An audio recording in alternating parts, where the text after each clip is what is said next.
Michigan International is best known for awesome speeds and competitive racing spawned by its broad racing surface and 73-foot wide 18-degree bank turns. Michigan's width and steep banking ensure there's always more than one racing groove, and the fact that MIS is not a super speedway means that drivers have more than enough power to make a challenge out of the turns at both ends of the track.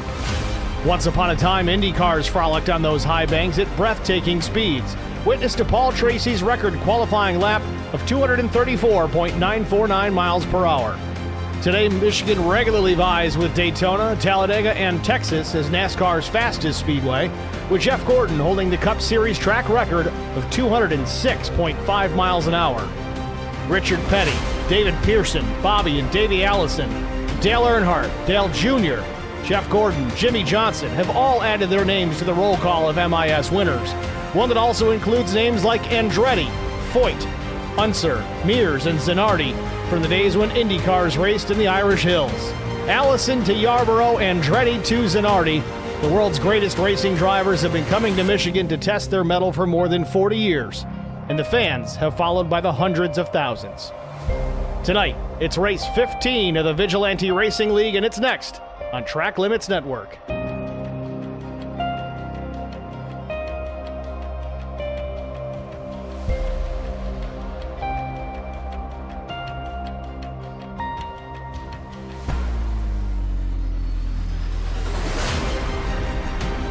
Good evening, everyone. Welcome to the virtual Michigan Speedway Race 15 of the VRL.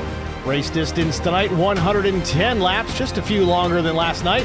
71-degree ambient temperature, 36% humidity, overcast skies. Looks like it's about to rain here.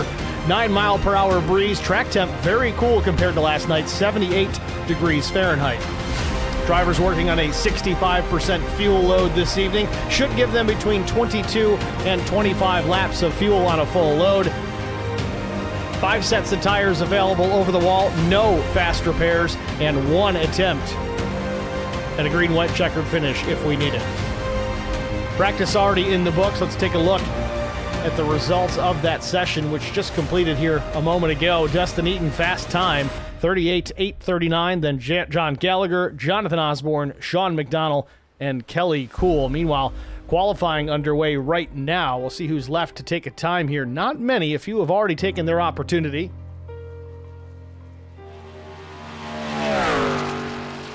Kyle Vaught on the speedway.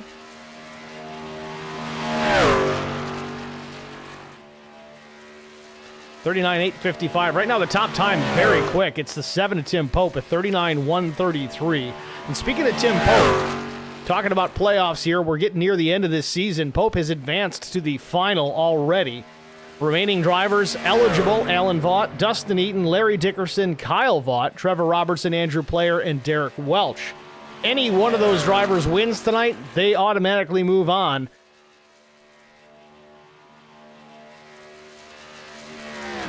Remaining 2 championship positions will be filled out based on points and penalties. However, you will not have an answer to that tonight. It will be officially announced tomorrow, but it just gives you an idea of where we are at with those playoffs. It does appear that just about everybody has taken a time already here in qualifying. Pope still the fastest. He's got about 0.06 of a second on second place, Jack Dixon. And that'll official it. Session in the books. So we can do one thing, and that's talk about our starting grid. Let's take a look at it.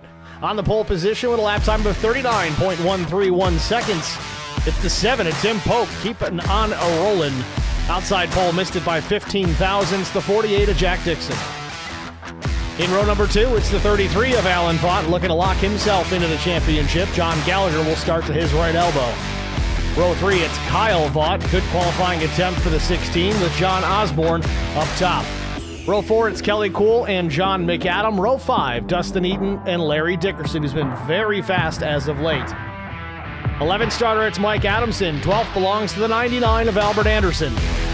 13th starter, it's Josh Bittner. Andrew Player, 14th. Dylan Bryant, 15th. Old DW, Derek Welch will start 16th. Ricky Wittenberg, 17th. Greg Dobson, 18th. Andrew Coffin, 19th. 20th, Scott Roney. Dave Mayberry will start 21st. Dion Jones, 22nd. 23rd starter, it's Greg Klein. Stoney Benfield, 24th. Kevin Hunt, 25th. 26th starter, it's Jason Gaines. Jeremiah Burke rolls 27th. Sean McDonald, 28th. Last but not least, shotgun on the field, it's the number 82 machine of Mike Everidge in the 29th position.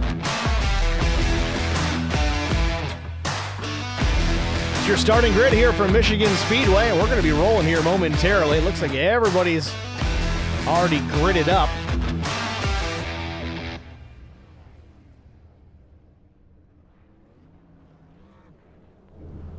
And there they roll away.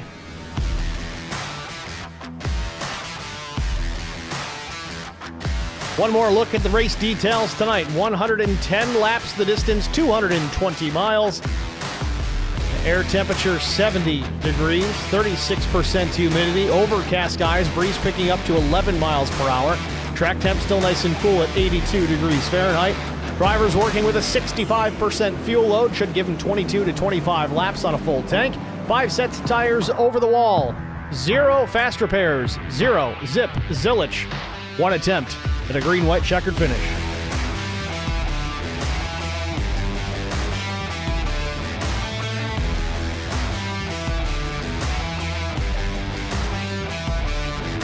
Stream chat already busy. Brandon Nunez, Albert Anderson, Tim McAdam, Lori, of course. Osvaldo Servino Meja. I love saying that one.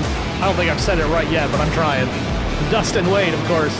Let's go Team Tang. Dustin, Craig, Andy, and Kevin.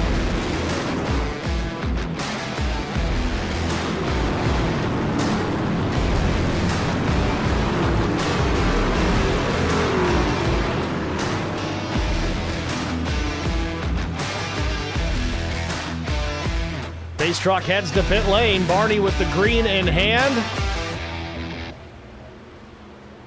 Green flag. Green in the air, and we're rolling from MIS.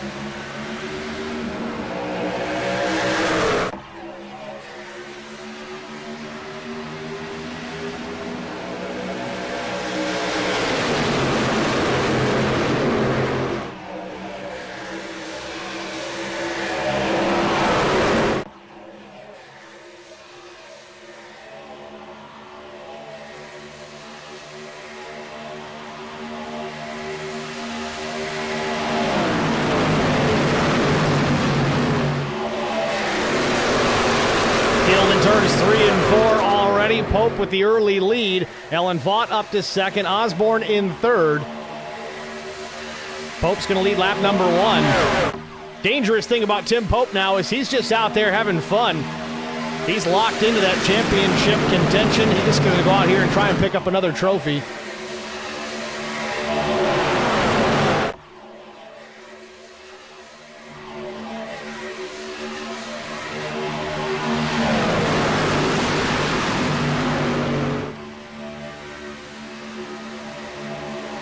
Top 3 on the low lane. Pope leads them. Alan Vaught and now John Osborne. But here comes Jack Dixon. Dixon lost a couple of spots on the initial start, but is right back there to the tailgate of the 81. Top 5 single file all the way back to Kyle Vaught in 5th.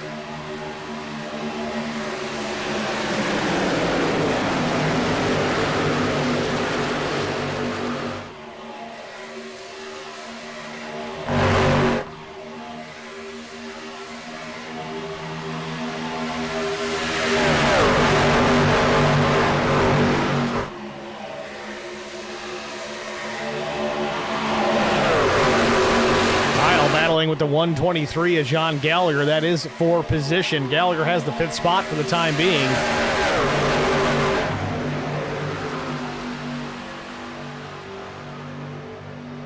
Vaught taking a peek. Nothing doing just yet, but Larry Dickerson's going to take a look to the outside of the 16. This 4 position, he's barely there. Kyle's got to be careful. Shoots Dickerson up the track a bit here, puts him into the wall. Certainly not intentional. I don't think Kyle thought there was somebody there. Larry was only about 6 inches up on the right rear of the 16 out of turn 2, and they made a little bit of contact.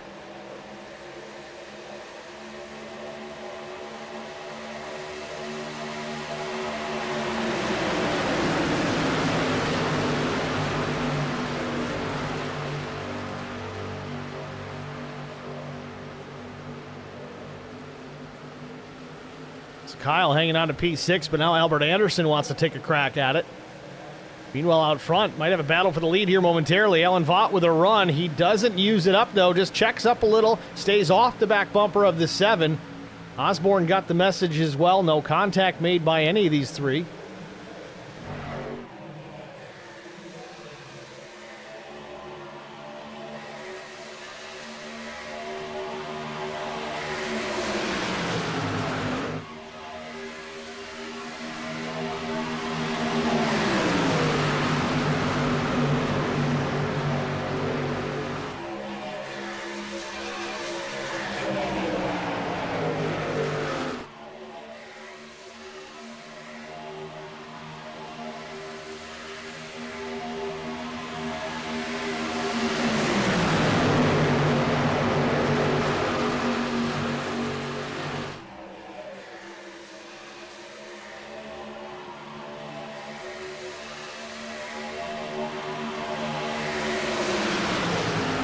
Pretty tame first 7 laps here at Michigan. You compare it to last night, those guys were driving like it was for the win in the first 15, and then everything settled down. It seems to be a little reversal here tonight. Drivers taking care of their stuff early, though they do have 5 sets of tires over the wall, more than enough to get it done here at Michigan.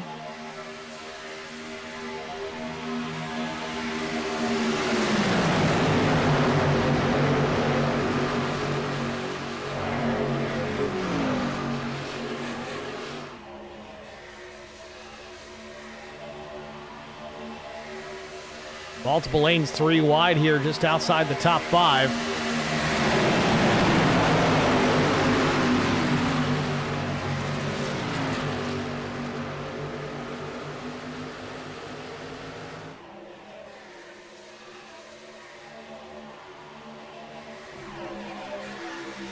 Derek Welch in the number 21, working to the outside of Dustin Eaton. To the inside of Dustin Eaton. Eaton up top in the number 14. This for about the 6th or 7th place. Gallagher still hanging on the Harbor Freight F-150. Gallagher in that 6th position.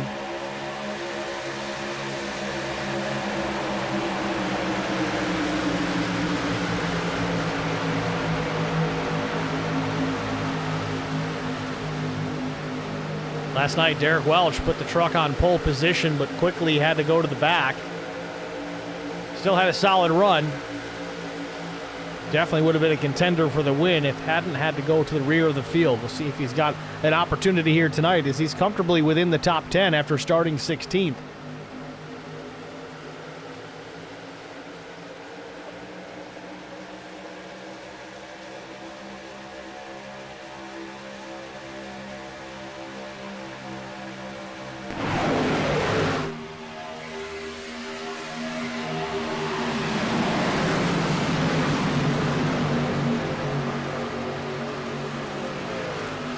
Field still pretty well grouped up here as Pope continues to lead. 10 laps in here at Michigan. I want to make note here, Kevin Hunt, the number 434 machine, mired back at the tail end of the field and a ways back. I don't know if he had a moment out on the racetrack that caused him to be that far back. He's doing okay for the time being. Also want to make note, Greg Dobson in pit lane here. Something definitely happening to the 085 very early on. It seems to be a continuing trend, unfortunately. Let's see if we can... This might have happened right at the start. Let's go back and get a look. We'll take a chance here, see if we can find out what happened to Dobson. This is coming to green.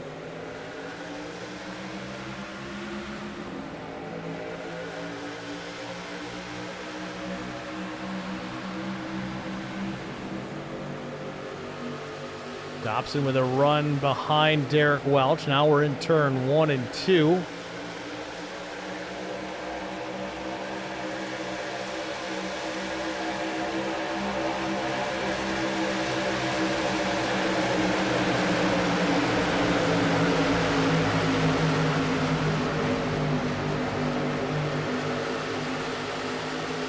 Looks like Dobson entered the pits at lap 4, so it wasn't on the start.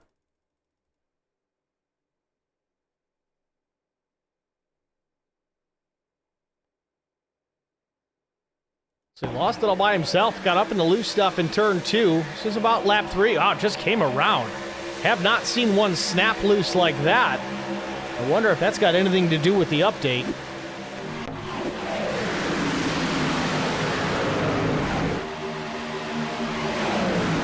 So Greg Dobson in the chat says, contact with Jones put me in a wall, too much damage. Now, with that said, in that replay, there was nobody anywhere near Gallagher.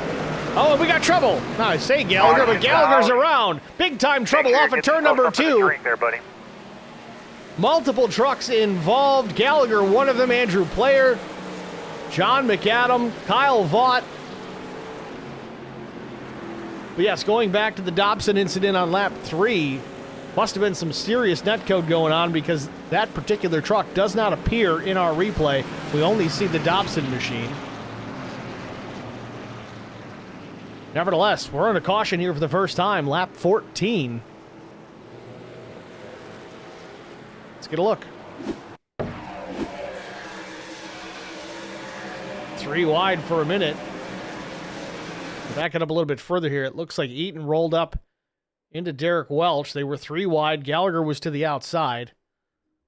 Center left of your screen, the 14 on the bottom, the 21 of Derek Welch in the middle, and Gallagher, the 1, 2, 3, the red, white, and blue machine, Harbor Freight Ford F-150 up at the top.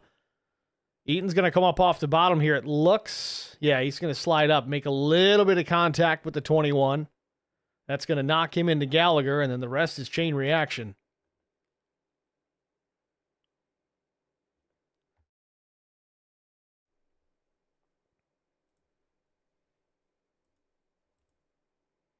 Big time hits for a lot of these trucks. Dickerson's in this, Player.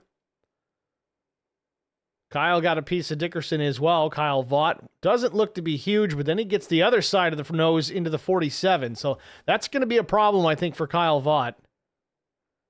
Impact on both the left and right of front of his machine.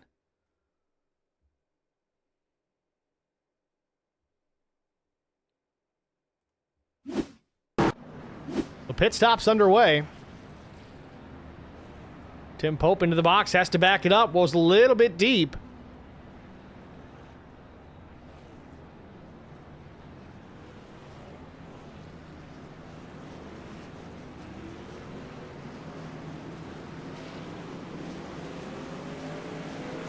Pope doing his best John Force to get out of the pits. That's just going to get those rear tires hot. He'll lose a little bit of ground. Again, Pope doesn't need to be conservative at all right now. He can just run clean to the end. He's just trying to win some races because he's locked into that championship.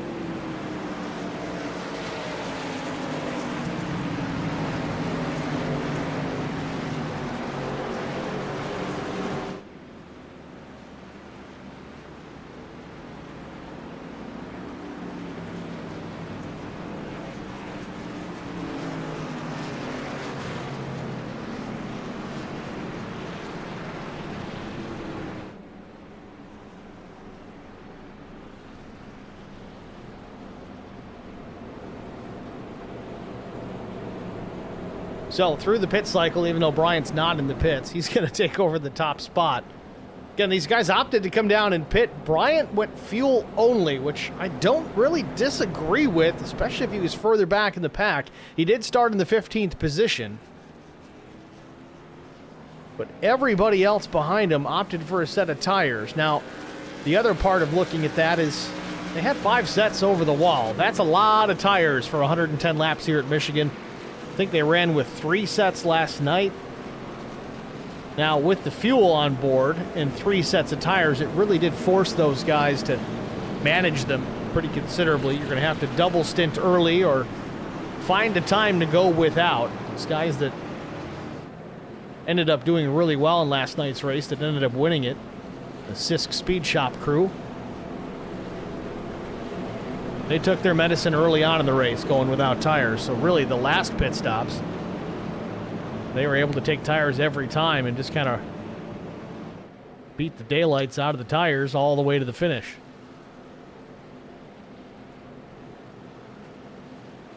So Albert Anderson says in the chat, risky not pitting that time. I think everybody did make a pit stop.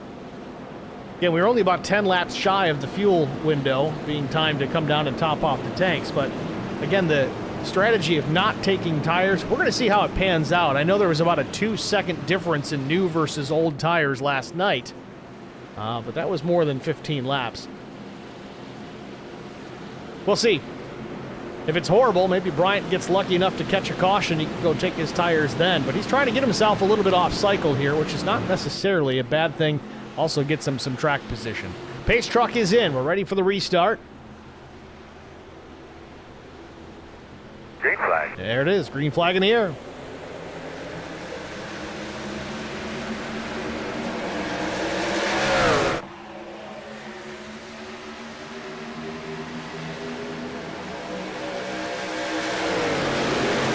Bryant takes advantage of the early jump here as the leader. He has that right to fire off whenever he wants once he's in that zone. But out of turn number 2, the field reeling him right in. Albert Anderson being one. He puts a nose out in front. He's clear of Bryant halfway down the backstretch.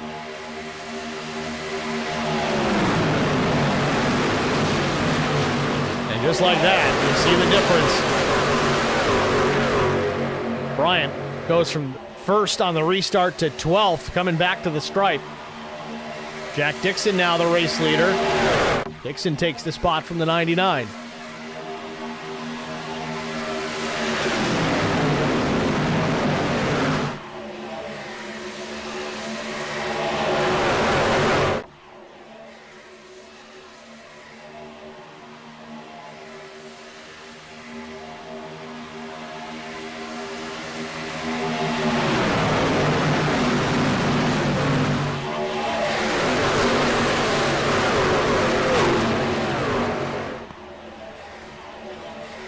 Dixon hanging on to that top spot. Must have a track that he likes here. He's running well, but to the outside, the freight train is a-coming, and it's the 33 of Alan Vaught with Tim Pope in tow. Dixon will battle back in the bottom of the racetrack.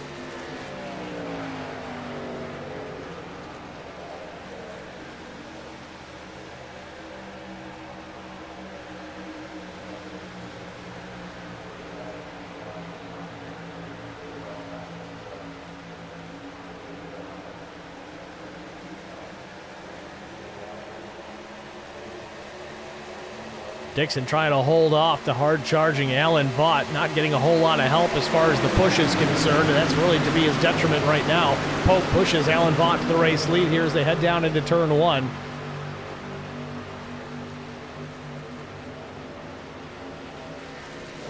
And 3 wide behind. Burke in the middle, Bittner on the bottom, Albert Anderson up top. They got to be careful.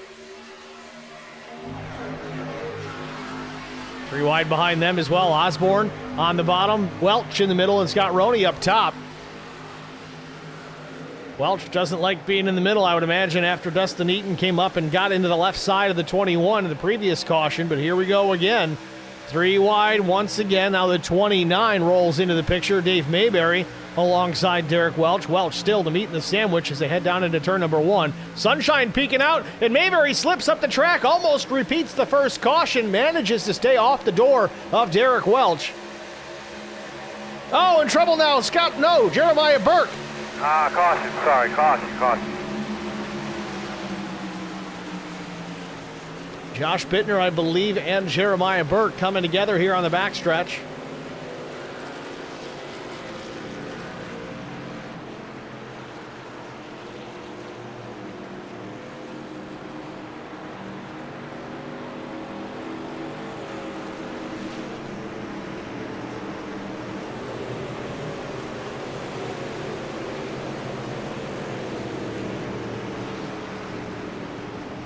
Caution number 2. Let's take a look. It's just a moment ago. Hard to say exactly. It kind of looks like Burke may have come down off the top of the track, maybe trying to avoid contact with Albert Anderson, maybe just overdid it. Watch that, I guess you could say, yellow and teal Toyota in the middle. He's sliding up the track. I don't think he's got any downforce on the nose of that truck. He's got a lot of wheel into it. Finally catches, and then he comes down and gets into Bittner.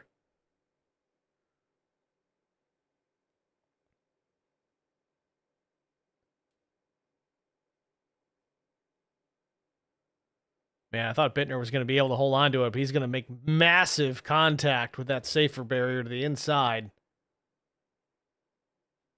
And you saw it just before impact that paved runoff there kind of ramps up a little bit.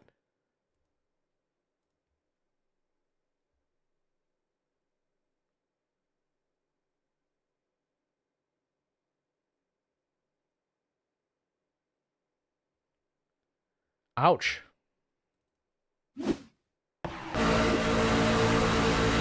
Now on board with Bittner.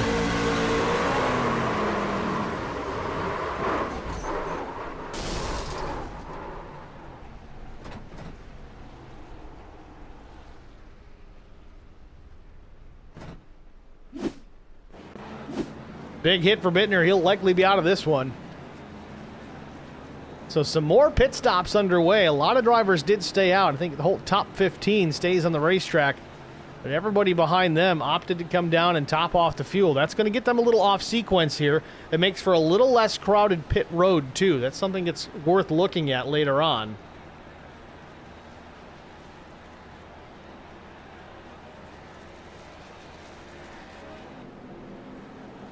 So in that cycle, Alan Vaught the leader, Tim Pope second, Dixon third, Anderson fourth, Eaton fifth.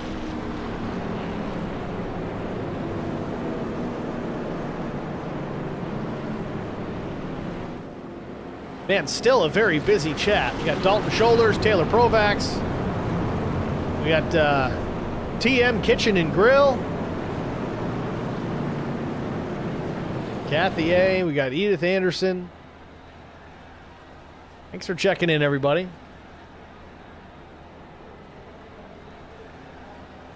And Verde has arrived. Let's go 16.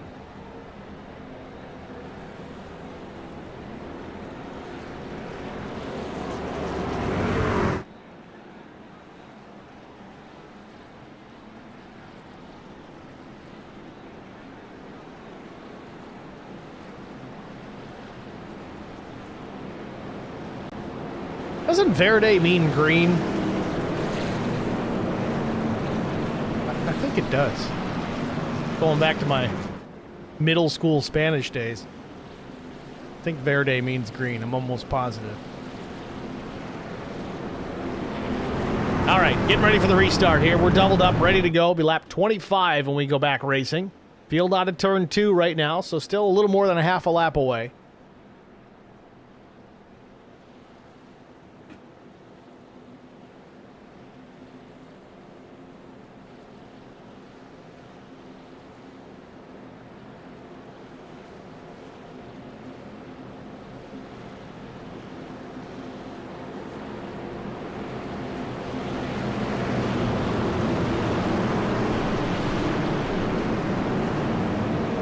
All right, Verde confirms it means green.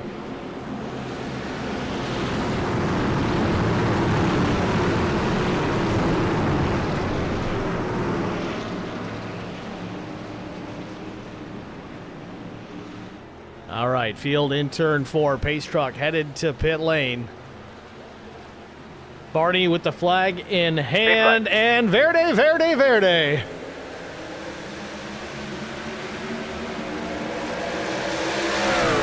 Yeah, I'm stupid, I know. All right, Alan Vaught with the lead down into turn 1. Gets away. Puts a couple of trunk lengths on second and third place. Dixon and Pope side by side.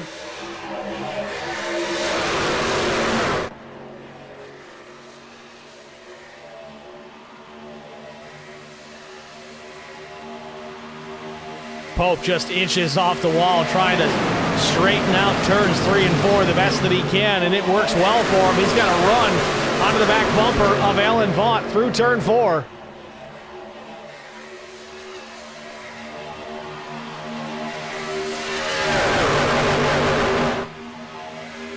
Vaught hangs onto the lead. Pope still glued to the back bumper, but now steps on the line, goes to the bottom of the racetrack. Pope looking for the race lead yet again. And he's got it done. Little contact with Dixon and Osborne. They straighten it back up, though. Vaught now taking another look. Wants to retake the top spot. Might have had some contact with Pope entering turn 3, but they both drive through. Pope going back to the bottom here, trying to throw some air on the rear spoiler of the 33 to slow down that truck. Vaught's cognizant of it. He drops it way down to the apron of the racetrack, wants to avoid that at all costs. Ken Sunshine still trying to peek out here at Michigan Speedway. Let's take a look at the current track temperature. It is 80 degrees Fahrenheit.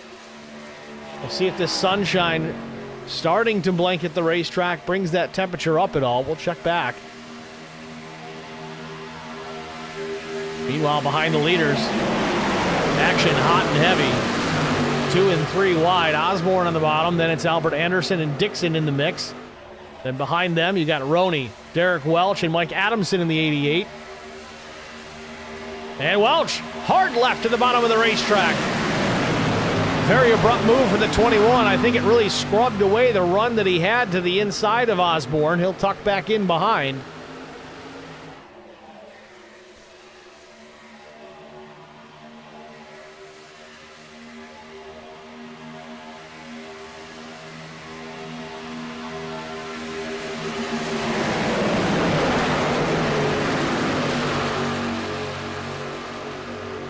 Welch regrouped, got the run to the inside of Jonathan Osborne. Might have him, but not quite clear yet.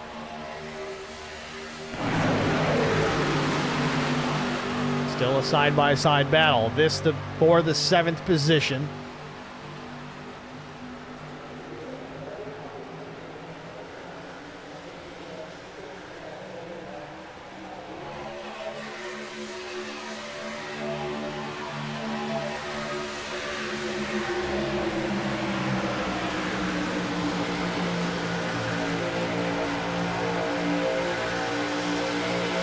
Osborne will switch lanes. He'll try to do the crossover here with Welch. Good battle for this spot. Out front, still Alan Vaught leading, but Pope is trying to find a way around. But now the 14 to Dustin Eaton into the frame. He's into the second spot by a foot, maybe. See if Pope can clear Alan Vaught. Won't have to worry about Dustin Eaton.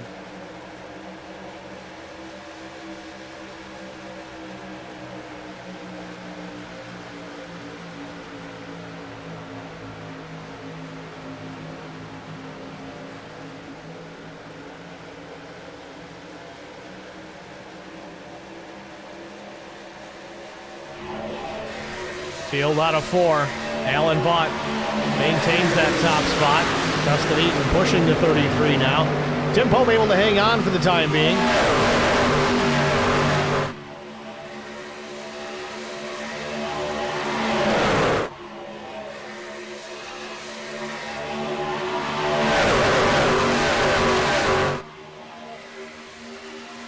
Kelly Cool jumps out of line for a moment. The 0-1, the Budweiser machine this week. I don't know if Kelly was forced down low or just jumped out of the way to try and make a move on Dave Mayberry. Now Adamson down the racetrack in front of Cool.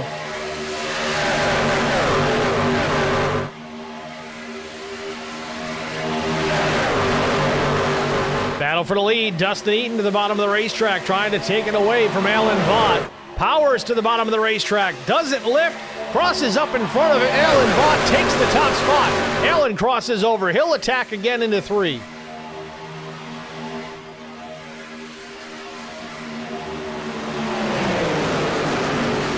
Now Albert Anderson into the mix. They're 3 wide behind the leader, and it's Alan Vaught. Eaton went from the point to about 3rd. Now back to 2nd. Albert Anderson and Tim Pope. Some of the best out there.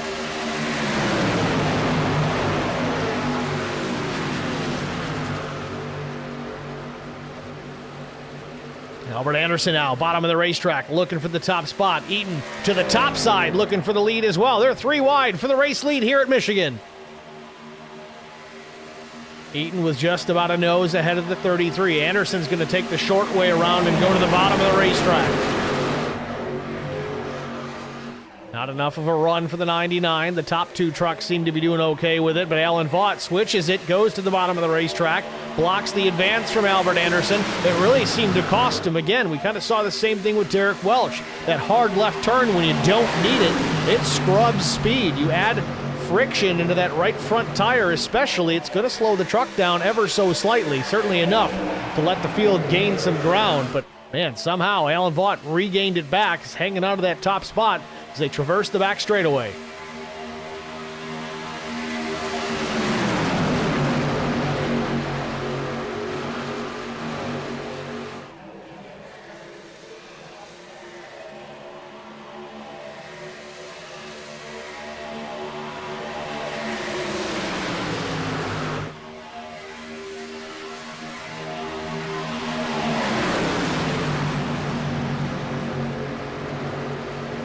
Jonathan Osborne starting to slip back a little bit. Don't know if he's burned off his tires a little bit early here. Got to keep in mind now, last pit stop for some of these drivers here, most of them in the top 10 here, came at lap 14.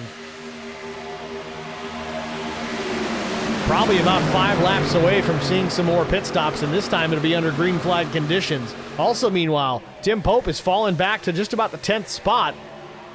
Was a top 3 contender for a while. I don't know if he's having a similar problem with the tires going away, or if some newer tires, that those drivers that pit at lap 22 starting to work their way to the front.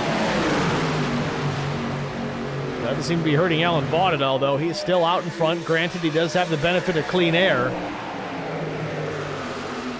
Albert Anderson real tight on exit at 2. Had to check up considerably to avoid contact with the 48. Really opens the door now to Adamson and Kelly Cool.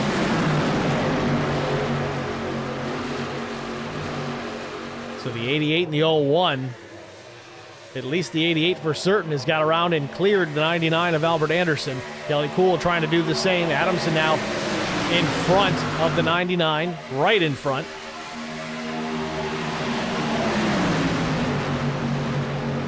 Larry Dickerson in the chat says, playoffs are over for me. Internet disconnected on me. Tough break for the 69 of Larry Dickerson. Appears to be out of this one. Again, Larry was involved in that early caution. Night did not start out well for him either.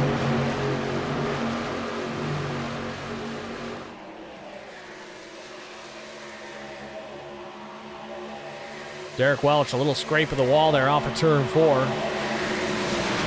Derek Welch just doesn't want to seem to get away from this 3-wide business, as now he's the bread in the sandwich with Scott Roney the ham.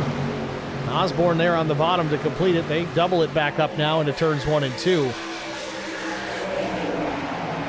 Welch having a good run still into the top 10 here in P7.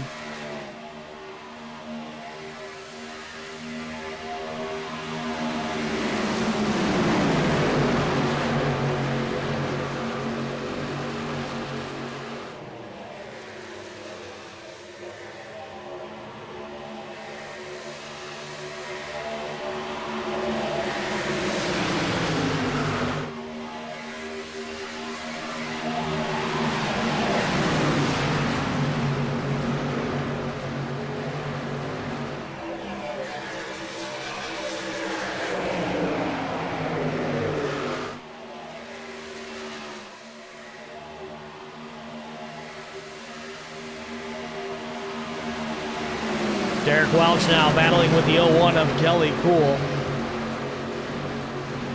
And here we go again, 3 wide, and Derek back in the middle. Dylan Bryant on the bottom.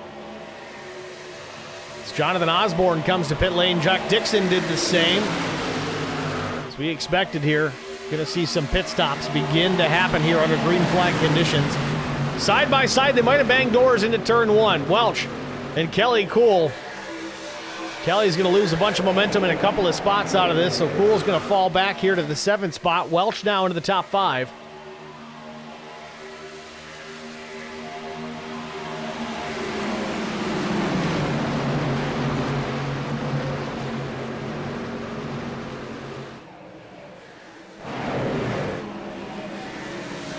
And here come the leaders to pit lane. Everybody land rush down to pit road here to get pit service under the green flag. Alan Vaught, Dustin Eaton, Mike Adamson, Albert Anderson, Derek Welch, Kelly Cool, Scott Roney, Tim Pope, Dave Mayberry, and Deion Jones.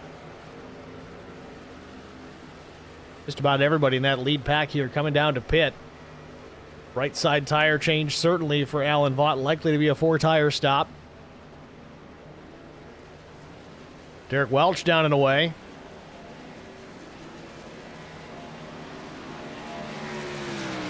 Welch did not take 4 tires, and it's interesting that he decided to go with the track position here.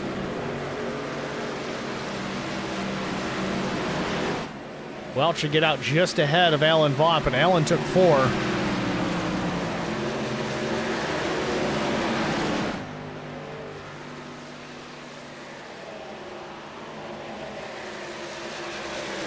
So now everyone is kind of cycled through. Now the top 8, starting with Dylan Bryant, your race leader. Their pit stops came at about lap 22, 23. So about 8 to 9 laps after the last group that just finished their pit stop. So you're going to see them come down here 6 or 7 laps. We saw a lot of this last night, though. Guys on completely different tire strategies. Maybe short pitting a bit, taking on some tires early to gain some track position with the added grip. Again, we talk. Oh, Scott Roney around into Mike Adamson, but straightens it back out. What a job to save a caution. Roney was completely sideways there out of 2. Straightened it out.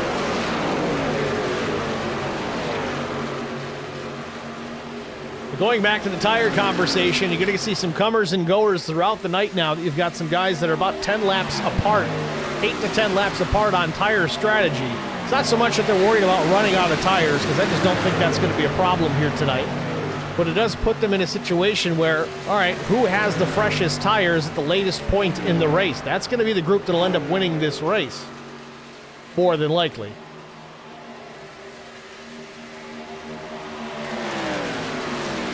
So back out front, Dylan Bryant ahead of the 83 now, Jason Gaines, and now Jeremiah Burke. Remember, Burke was involved in an incident earlier on. He is rebounded. Now, Burke started 27th. He's now up to second, about a second and a half back from the lead.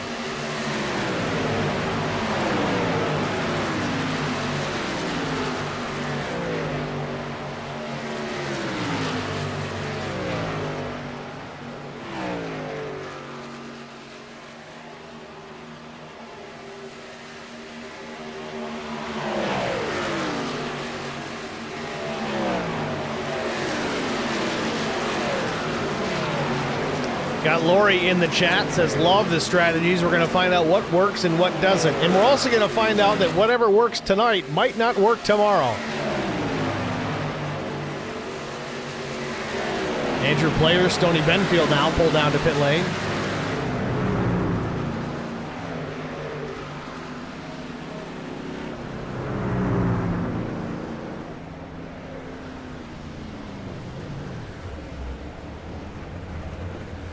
Player stopped a little short, otherwise it would have been a great pit entry. Had to pull it forward just a bit to make sure they pit the truck in the box.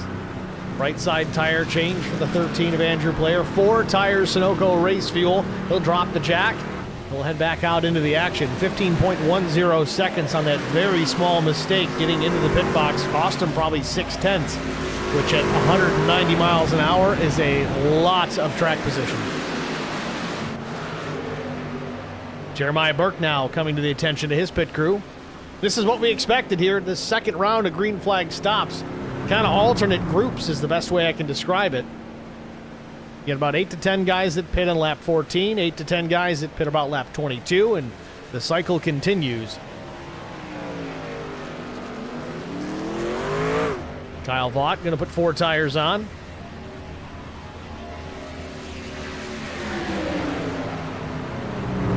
And Dylan Bryant from the race lead. He'll pit as well.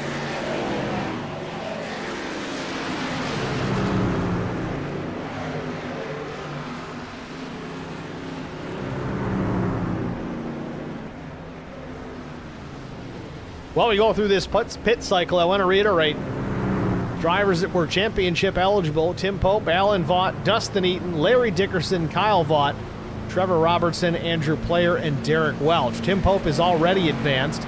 Larry Dickerson may find himself on the outside looking in after his connection dropped. And honestly, I don't know that I've seen Robertson tonight. He may not have started this evening, so that might be another driver out of the mix. Driver the number 6, not present and accounted for.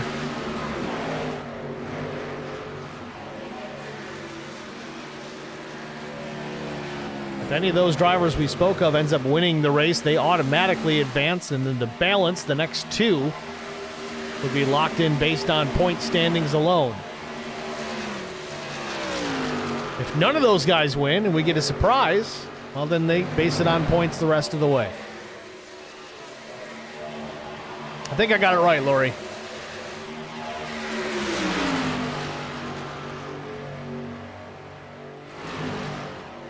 So now Dustin Eaton has taken over the top spot, but Alan Vaught right there. You know, these guys made their pit stop about the same time, same lap 40. They spent within 3/100ths of a second of each other, the same amount of time on pit lane. Alan was a 43 flat, Dustin Eaton a 42.97. That was their pit lane time. That's entrance to exit, including the pit stop. Alan's pit stop a little bit slower to 15:02. Dustin Eaton was a 14.88. Both drivers taking 4 tires and fuel.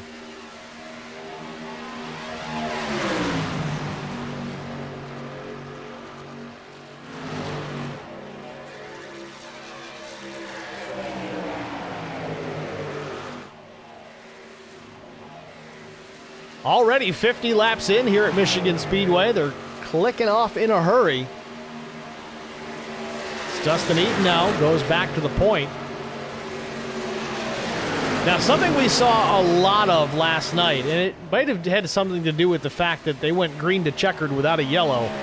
It's a lot of fuel strategy, a lot of savings. Now, with all that said, the only real difference tonight versus last is there's about 5 more laps total distance, but the fuel percentage is identical.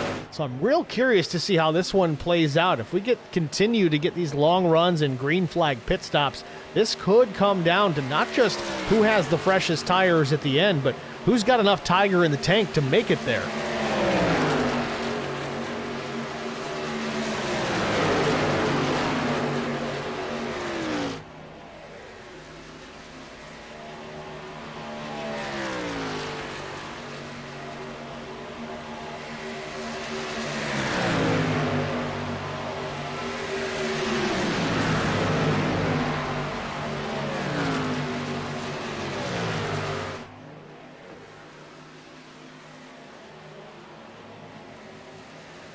Top 3 all grouped together in formation here. These are all 4 positions. There's no lap truck involved here.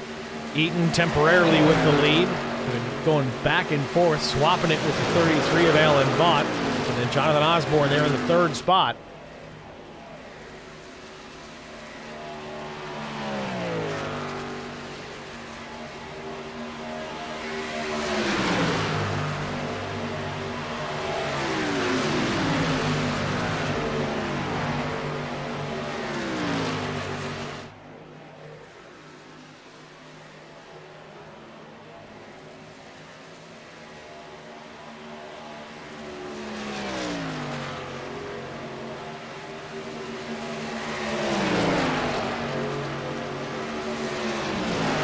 Dustin Eaton getting a little racy here with the 33 as he does clear Alan Vaught, takes the race lead. Puts a little bit of distance on the 33.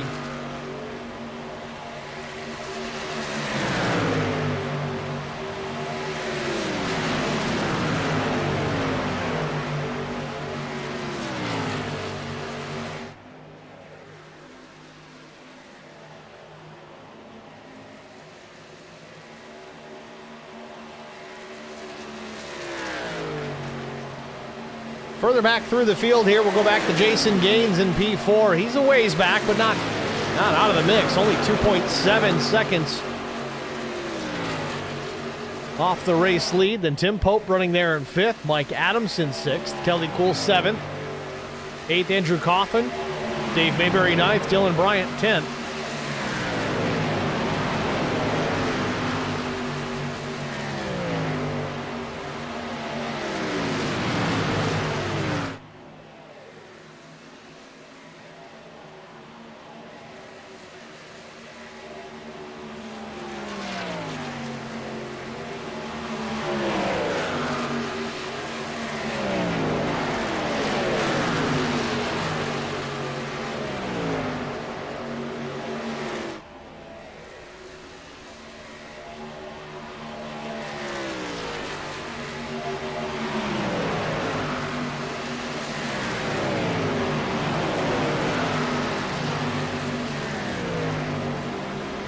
56 laps complete here at Michigan Speedway. We are halfway. We're going to step aside, get a track limit side-by-side break out of the way before anybody else decides to start making pit stops again. Stay with us. You won't miss a moment of the action. We'll be back after this. I met Marco Scarza when we were doing radiothons for St. Jude Children's Research Hospital. We needed sponsors to help us raise money, and he's always the first one to jump in. I would describe Marcos and his team as upstanding, someone you can trust, and he is just a genuine guy. Marcos has been very generous. He has a genuine concern for people. You need somebody that cares about you. And that's what Marcos is, and that's pretty much what this firm is. The Garza Law Firm. Let us help.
I met Marco Scarza when we were doing Back at Michigan Speedway, Alan Vaught continuing to dominate here. I say dominate, but it's not by much. He's got plenty of challengers. Dylan Bryant now in the second spot has really reeled him in. Now he's got 7-lap newer tires underneath him. He pit at lap 47 versus Alan Vaught's 40. Last lap for Bryant was a 40.38 to Alan Vaught's 54.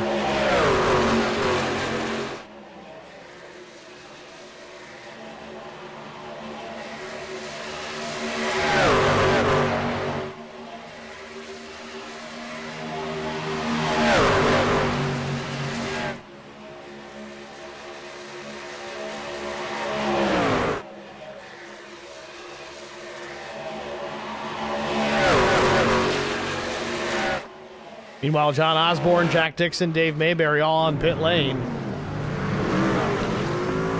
Kind of what we expected to happen here. Another round of green flag stops. Had a couple of cautions thus far, but we've been clean and green ever since. And from the lead, Alan Vaught into pit lane. So is Dustin Eaton, so they'll stay on the same strategy.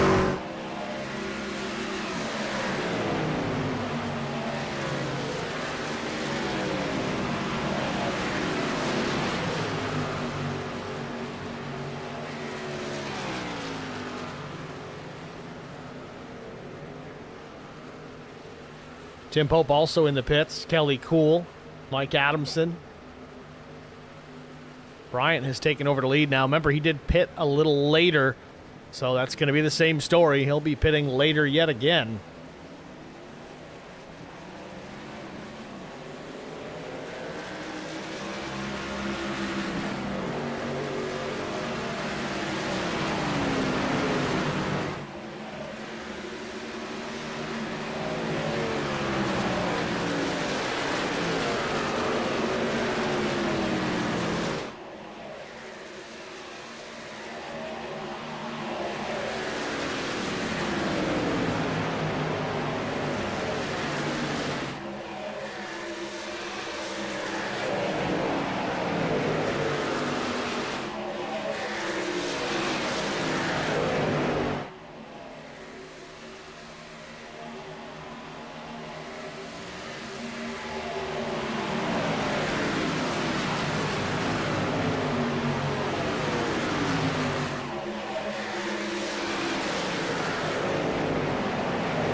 So Bryant enjoying about a full second advantage back to Jason Gaines. Tim Pope is going to blast by him here, but again, Pope just getting a lap back. Meanwhile, Gaines is going to come to pit lane.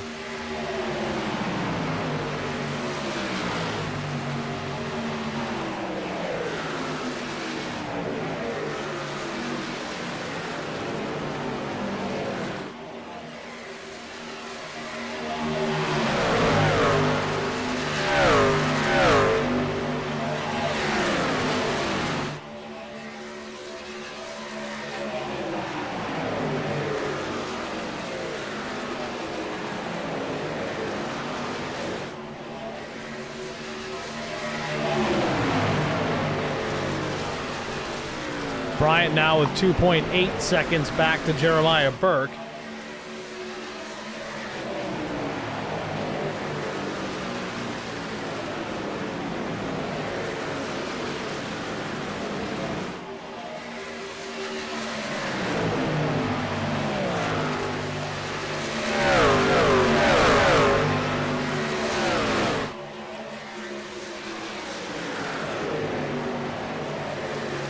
Kelly Kuhl on a charge. Kelly's on fresh tires, so he's a lap down at the moment in 11th. First truck one lap down if the caution comes out, but I don't think he's going to have to worry about it. A couple of truck lengths off the back bumper of Dylan Bryant. He should get his lap back the hard way, or in this case with new tires, the easy way. Goes to the inside into turn one.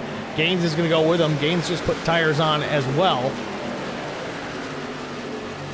Now Kelly Kuhl and Gaines, they're going to be in a battle here for position as they both get their laps back.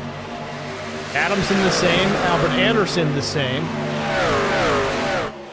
So that is a battle for position there. 11th, 12th, 13th, and 14th happening ahead of leader Dylan Bryant.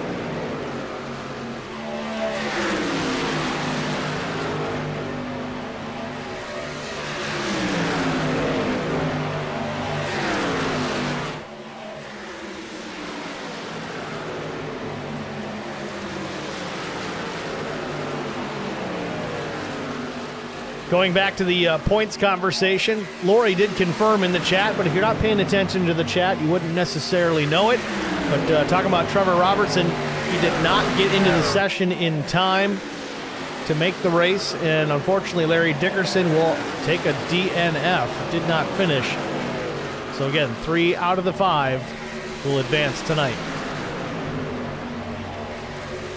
Now Dylan Bryant will come to pit lane. Jeremiah Burke leaving pit lane. Kyle Vaught leaving pit lane, and here comes, it looks like John McAdam from the second spot. Sean McDonald's going to follow in as well. This is where we're at now. We're kind of switching things up, and I think this is going to be interesting because we're at lap 71. Let's just round up 25 laps on a tank of fuel. They're definitely going to have to pit again, but that's going to put them, I'd say, about 15 or so laps shy of the finish, provided we stay green all the way to the end. So this second group here making their pit stops now. Now let's do some more math here. Let's find, where's Alan Vaught? Alan Vaught in third. Their pit stops were about 62, 63.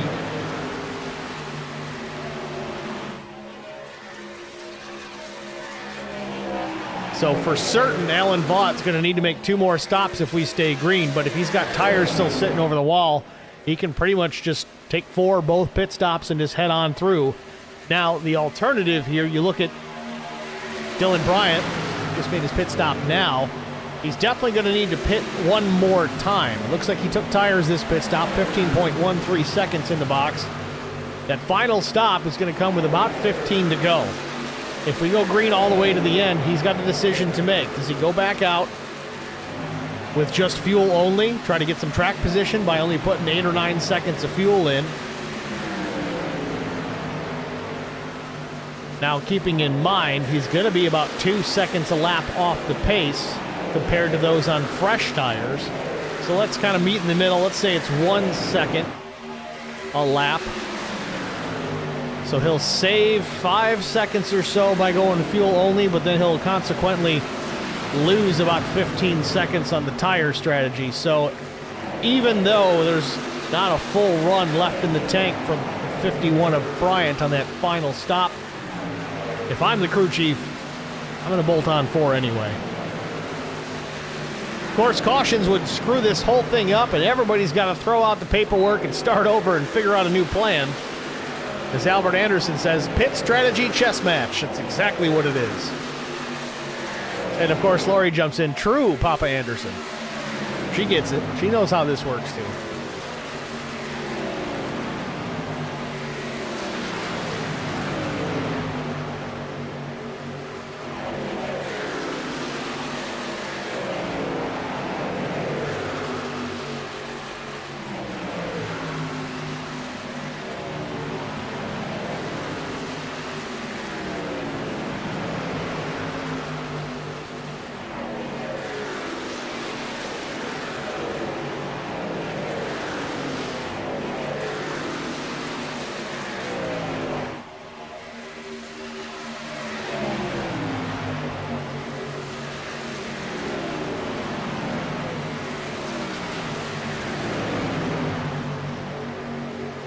So Alan Vaught has cycled back around to the race lead, but for how long? About 2 seconds. Dustin Eaton on the outside with pusher.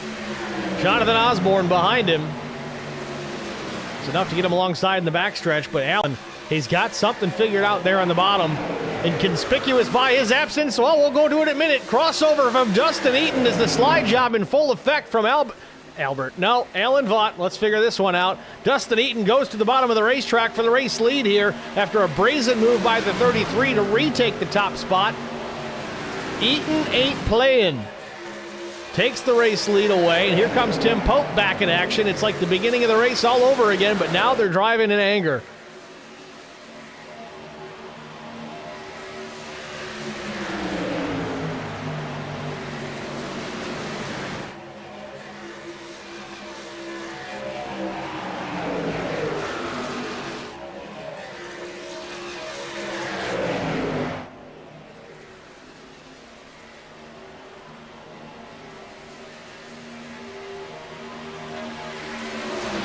Once again, the sun peeking back out onto the speedway. Track temperature actually down, though. Just popped back out. We'll keep an eye on it. I don't expect it to come up too much. We are still relatively overcast skies here, but it looks a little brighter on the track than it did. Man, it really looked like it was going to rain earlier. Makes for a very cool track. Again, last night they were running, I think it was 112, 113 degree track temp. A completely different handling racetrack in those temperature differences. Lap times are down. The trucks go a bit faster just because there's that added grip.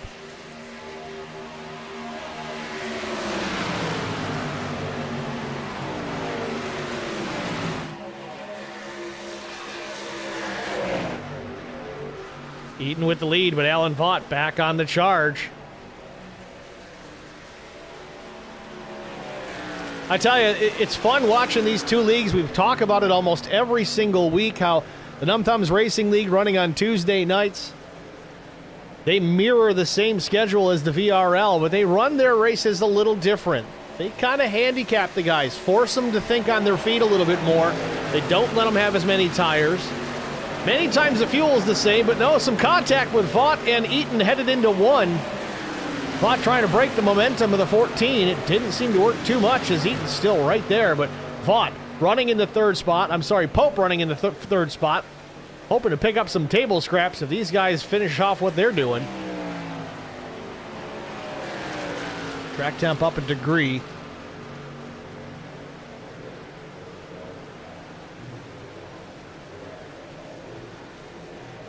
But going back to the conversation about Num Thumbs to VRL, very similar ability levels across both leagues. Many of the drivers that run in this league race in that. Derek Welch, of course, being one of them. Derek, the one running the Num Thumbs Racing League. Of course, Lori will come over on Tuesday nights and help admin duties. Very close working relationship with these guys. It's very cool. It's beneficial to even us here at Track Limits, but it gives different perspectives. You get to watch kind of a full-on strategy race on Tuesdays, and even though there's strategy involved in the VRL, these guys usually have a little bit more fuel, sometimes not, but certainly more tires. And what does that create? More racing. These guys are going after it. It's all about skill level right now, not so much strategy. They're just hammered down trying to see who's the fastest. And we're getting a good glimpse of that right now with Alan Vaught, Justin Eaton, and Tim Pope running 1, 2, 3.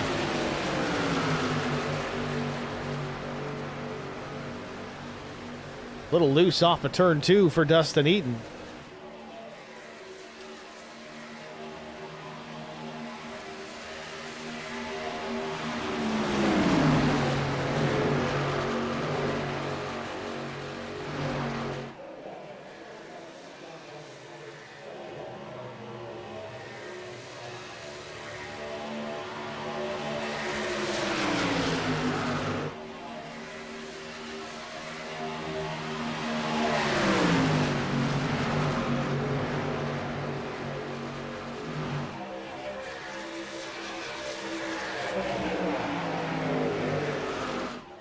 Now, real loose is Alan Vaught off of turn number 2, avoiding contact, but narrowly.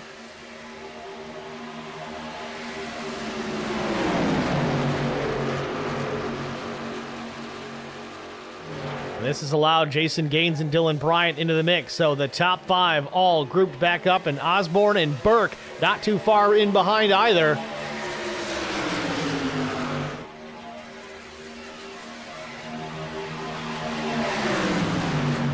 So the other question is, there's an opportunity here for Dylan Bryant. Remember, he came down at lap 70 to pit. The top 3 were lap 63, so he's got a faster truck right now. He can do one of two things. He can stick to the strategy that he's been on, that we talked about just moments ago, or maybe he short pits. Comes down a little early. That way he gets the full effect of the newer tires, depending on how many sets he has left over the wall. And the caution is out. We've got trouble. Any comments there, bud? I think Dave Mayberry might have had a problem out on the Speedway. And that throws everything in the garbage. Strategy out the window. We start over. We come up with a new plan.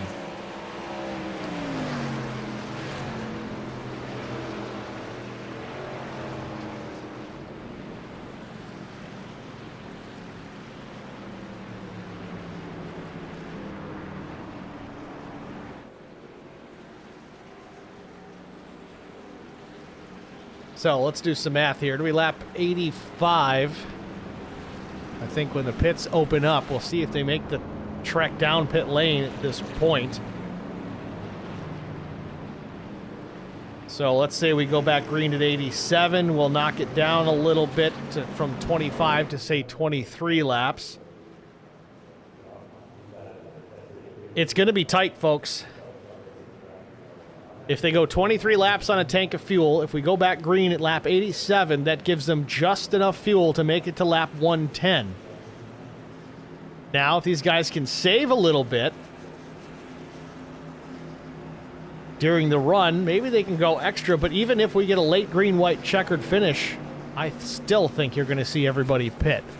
So this is going to get interesting. If we run this one green from this yellow all the way to the finish, it's going to be close.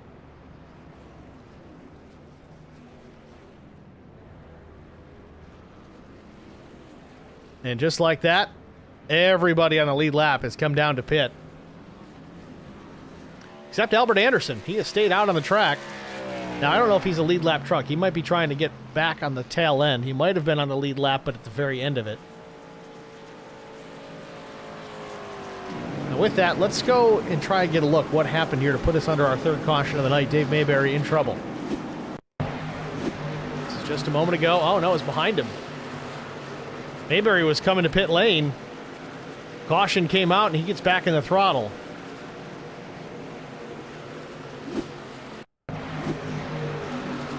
Dixon and Mayberry coming together. Mayberry up the racetrack in the path of Kyle Vaught. Kyle just cannot catch a break here tonight. Been caught up in two different incidences that really were not of his doing.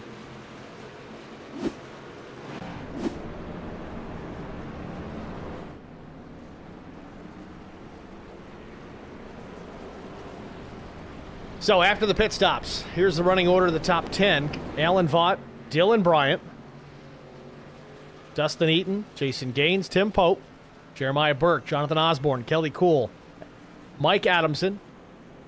And it appears that Dave Mayberry will be 9th or 10th. So Adamson's back on pit lane.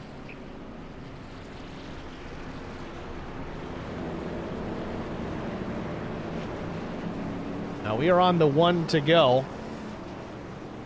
So we'll get the restarted lap 86. So that's one more lap to the good. Again, I still don't think anybody's got enough for a green-white checkered at this point. So if we do get another quick caution, I think you'll see some drivers top off if they're nervous about it. Some guys might gamble, but this puts you in a situation here that green-white checkered is always an unknown. You don't know if it's going to happen. Again, the way this race is run between last night and tonight, this is our third caution of tonight's race. We had none last night in almost a similar distance, 105 laps at the Num Thumbs Racing League, 110 here tonight. It's a big, wide racetrack. It's usually a very clean running racetrack. Guys have plenty of room to pass. Plenty of room to correct a mistake, too, before it gets real out of control. It's not impossible to get a yellow. We haven't seen many of them. But I think statistically, things could go green to the end. This is where I would ask my booth mate, Chris Goins, what would you do in this situation, Chris? Because he's usually fresh out of the race truck. Same track the night before, but Chris, unfortunately, not able to get here into the booth tonight, having to work the day job. Green flag back in the air. 24 laps to go at the line. That's a full fuel run. Still going to be tight.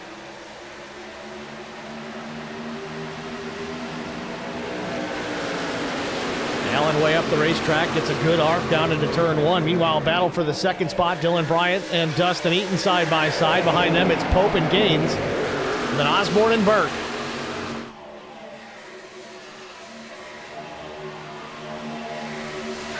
And there's that yellow. Say about the car.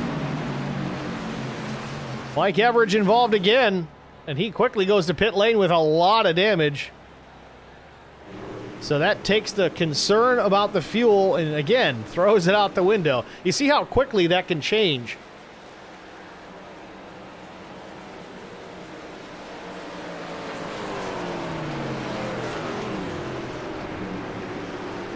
And see, Papa Anderson says that was a long pit, son. Wonder what happened. But Anderson's pit was 5.5 seconds. It was fuel only for the 99. I can't imagine Albert's out of tires. He has made 6 pit stops. That was his 6th, so maybe he's burned them all. I don't know. But now fuel no longer a concern. These caution laps will help these drivers save likely enough to get them to a green-white checkered finish without hitting pit lane again.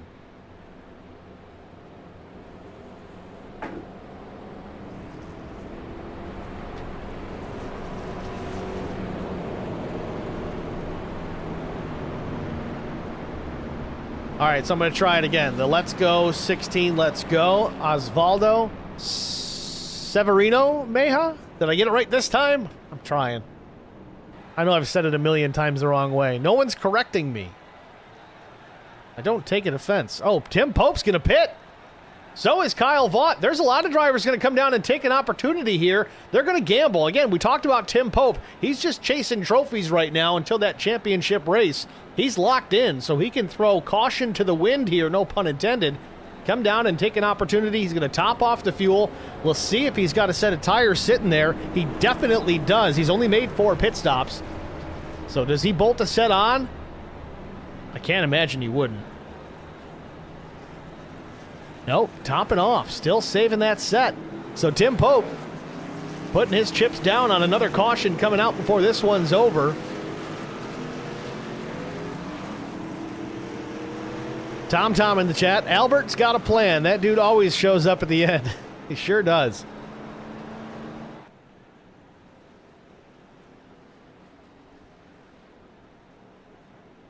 Certainly been an exciting one here tonight, Michigan Speedway. Alan Vaught really been the dominant truck tonight, but as they say, don't take those hats to victory lane until the checkered flag waves.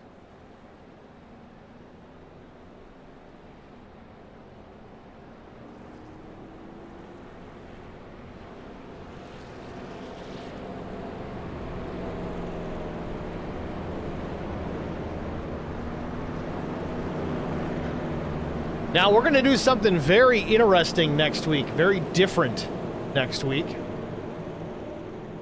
Of course, the Cup Series schedule is sending their drivers to Mexico City. Now, unfortunately,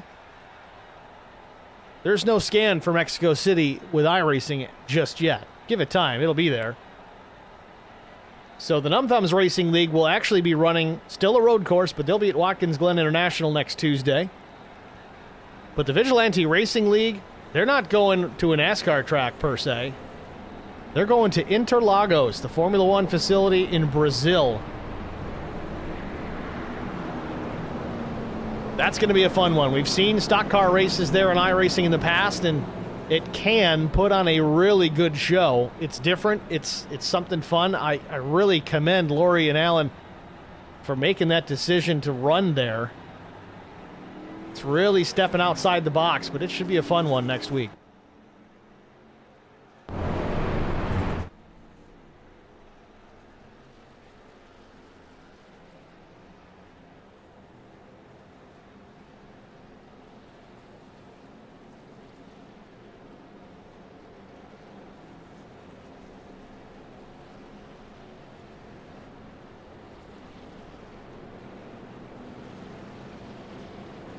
So we'll get the restart with 20 laps to go.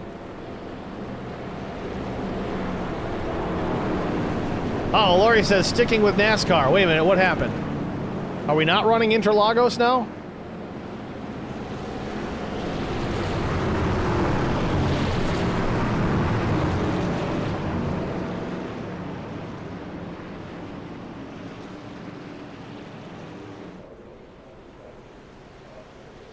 Well, we'll figure that out in a minute. Pace truck is in.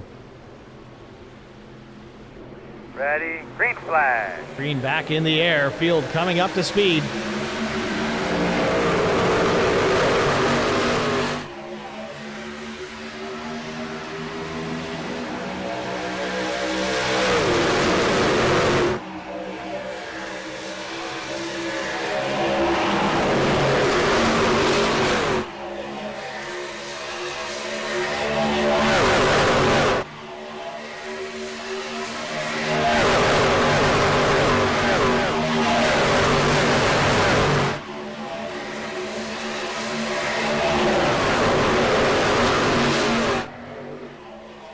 Field out of turn 4. Alan Vaught still with the lead. 19 laps to go at the stripe. To the inside was Dustin Eaton for a moment. Dylan Bryant right to the tailgate of the 33 as they head down into 1. Still a side-by-side battle for the second spot.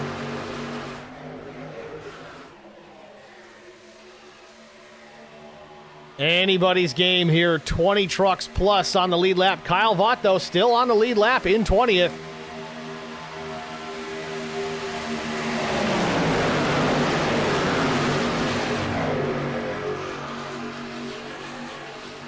Gaggle of trucks in behind here. Jack Dixon, Gaines, Cool, McAdam, Bayberry, Albert Anderson just at the back of that little group. And they're 3 and 4 wide behind everybody. Gotta give some room here, folks. And they got it done. Still 3 wide through 1 and 2. Adamson's gonna go up the gut, get away from that mess.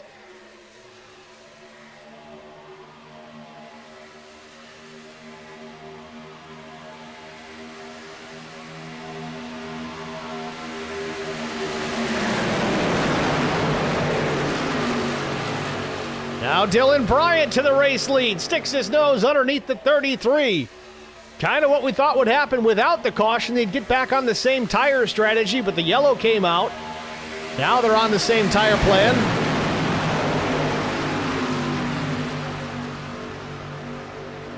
Speaking of drivers that didn't make it here tonight, Craig Goodenough unable to make the race, got stuck at work just like Chris Goins. Already planning to practice for next week.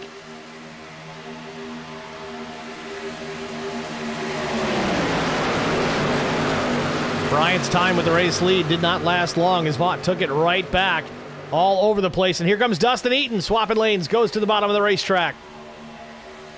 At the line, Eaton led. Now with 16 laps to go, that could have been a move that he's just practicing for later on. Try to see if you can pull that off. It doesn't matter how far in front you are at that last lap. As long as you're the first one to the stripe, race is yours. Eaton now in control.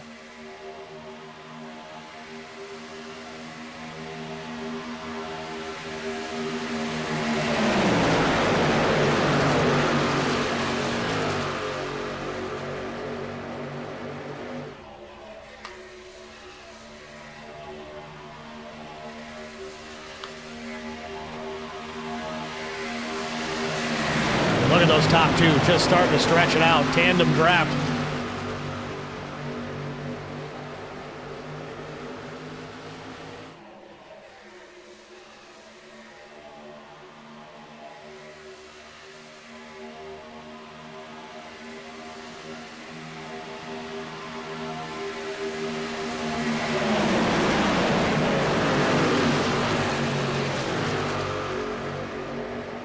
Just like that, Eaton challenging to the outside of Allen again. Coming to the line. Little side draft from Vaught, almost making contact with the 14.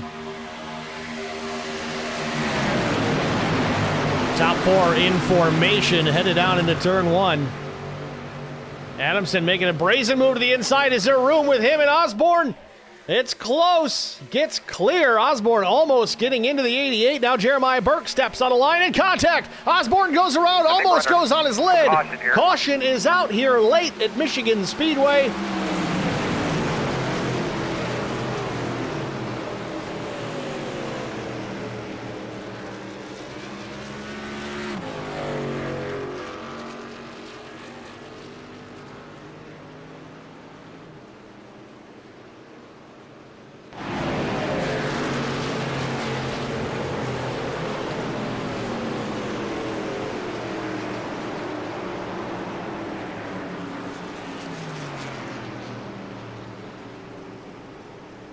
So caution is out. Osborne around with some hurt pride. Not a hurt truck, it does not appear. Let's get a look at it as it happened. Burke went to the inside and then just washed up the track. Got right into the back left rear corner. Osborne lucky that that thing didn't hook all the way down to the inside wall.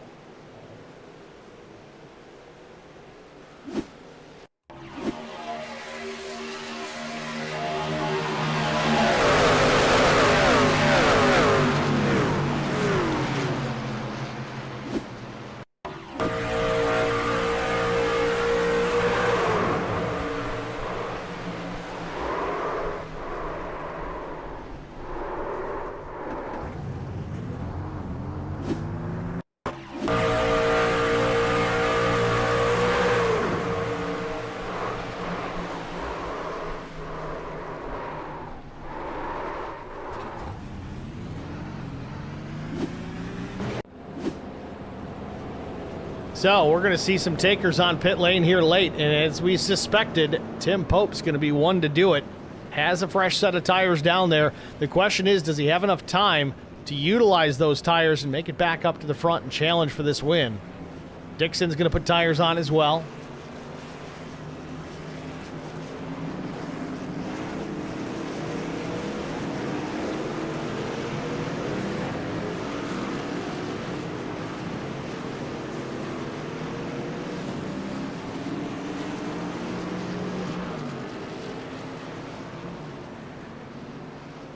So it looks like Pope's going to rejoin the field here in 14th.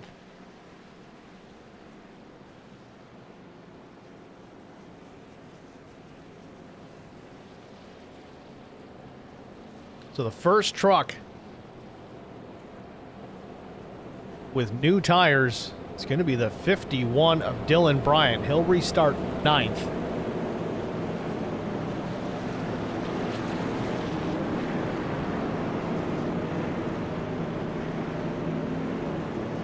Now, Kelly Cool made a pit stop too. I don't know if he was short on fuel. I know there was opportunity. It seemed that everybody was able to make it to the end. Unless he was really off sequence. Didn't take tires, I don't believe. If he did, it was only 2. It was a 9.6 second stop. He'll restart 8th.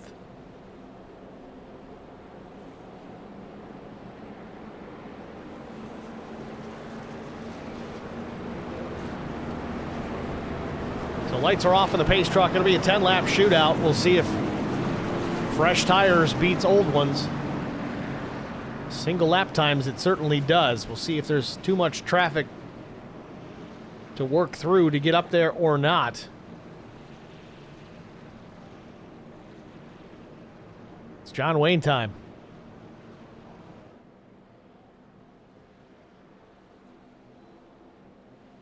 Time to put him up on the dash and get after it.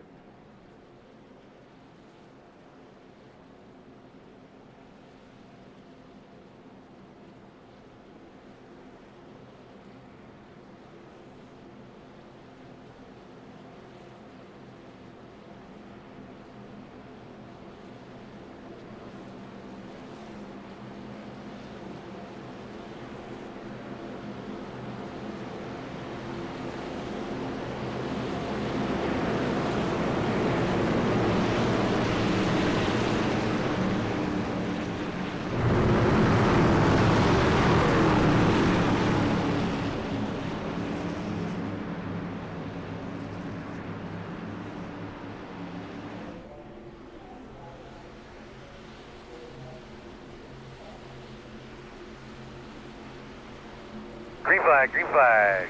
Green, black in the air.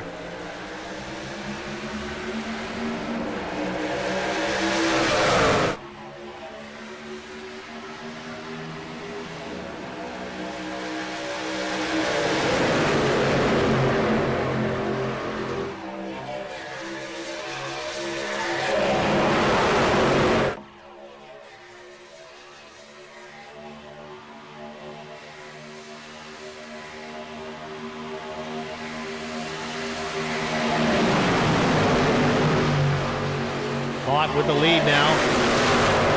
Albert Anderson closing. Now Anderson, he made a pit stop 4 laps after. We got big time trouble here in the tri-oval. Caution's out. Really doing a great job, man.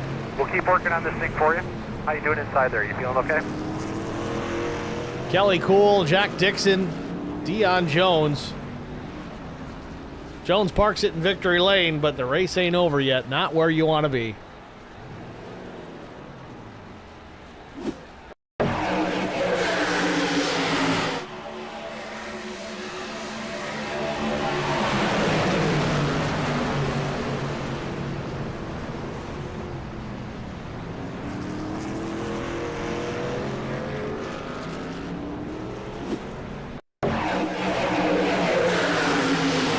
Jeremiah Burke hits into the back of Dion Jones and triggers this one.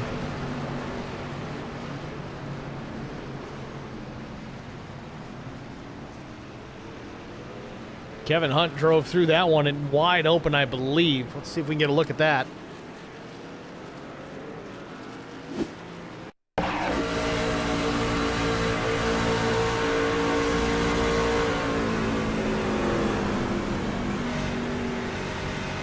Kevin might have got through that one relatively unscathed. He's going to have some left side damage, but man, he almost hit Dixon completely broadside. We'll look at this again.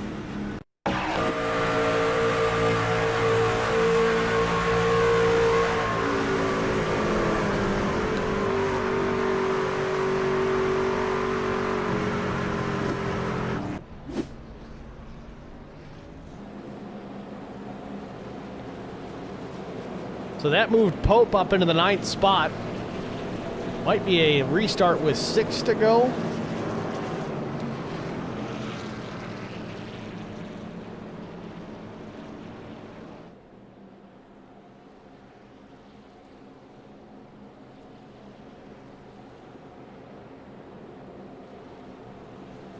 I wouldn't count out Albert Anderson yet either. His wins this season have come at Daytona, Talladega.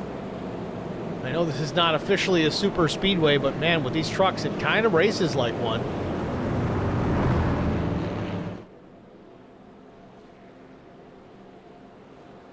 Alan Vaught trying to lock this one in.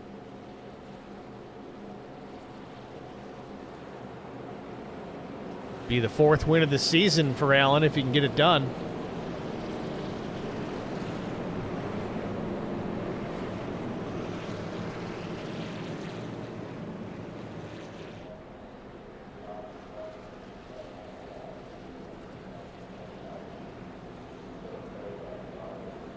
We'll watch this replay yet again. Burke jumps to the inside and just isn't inside enough. Drives into the back of the 4.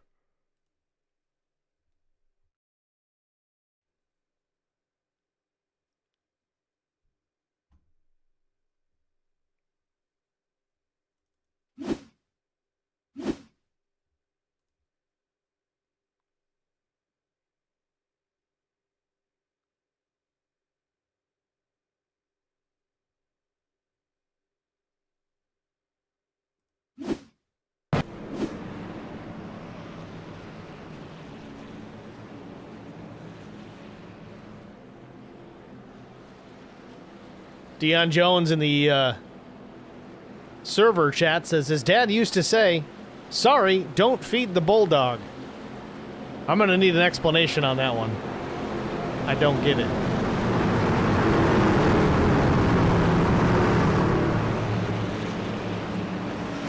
So Tom in the stream chat says, Albert's plan is coming together, I see. George Rincon says, who's in the 53 tonight? That'd be Jeremiah Burke, as always.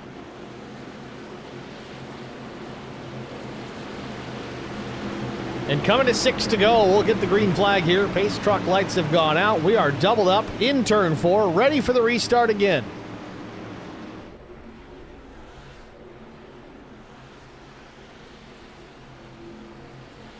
Green flag.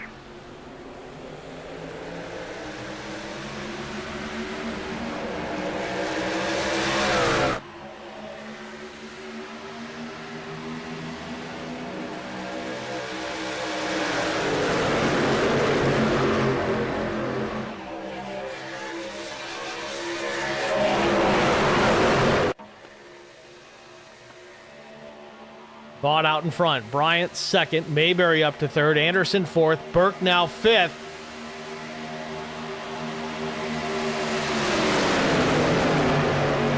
Dylan Bryant drives to the bottom of the racetrack. He'll slide up the racetrack. Now takes the race lead. Coming to 5 laps to go. Can he hang on to it? Vaught cheats to the inside a bit. Looking for a run. Nowhere to go just yet. Big time run headed down into turn 1 though. Still stays in line. Not time to make that move just yet. Now Burke jumps to the inside. He's down to the bottom of the racetrack. Now Burke does have fresh tires. Dylan Bryant does have fresh tires. Alan Vaught can just sit there and watch. That's all he can do right now as Dylan Bryant leads this race. Jeremiah Burke might play a factor too before it's all said and done.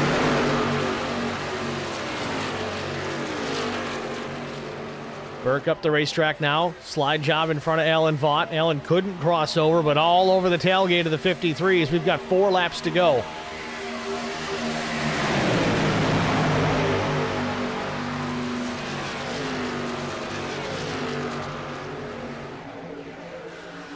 Burke with the lead. Bryant trying to take it back. Out of turn number 2, he's got a little bit of a run. He's to the inside.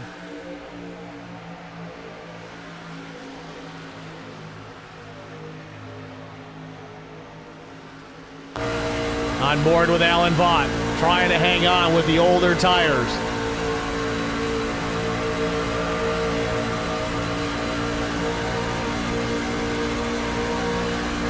Vaught and Burke side by side for second. 3 to go.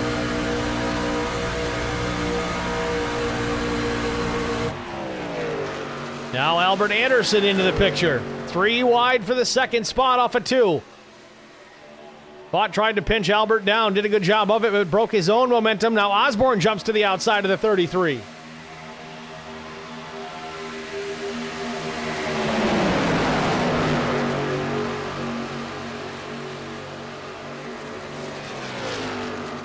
Now we're in green-white checkered territory. If the yellow comes out now, we're going to add some laps. But 2 laps remain if Dylan Bryant can get back around to the white. Osborne now looks to the inside on Burke.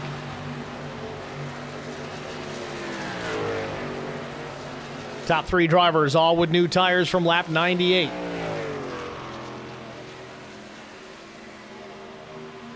Tim Pope into the mix now. He's going to make a challenge here on Allen as well. Picking up the 4th position as they head into 3. 3 wide for second, Osborne in the middle. Coming to the line. Barney with the white flag in hand. Coming to 1 lap to go. Final lap from Michigan.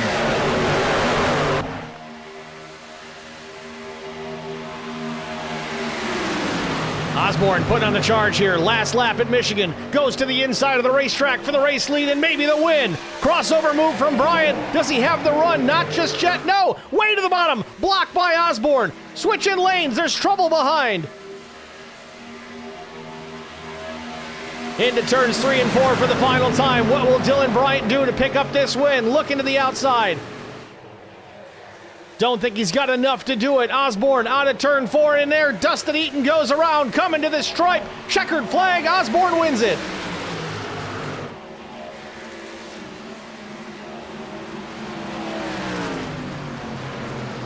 Dylan Bryant will settle for second. Jeremiah Burke will come home in third. Tim Pope drives it up to 4th, and Alan Vaught, a 5th place finish he's just going to shake his head at.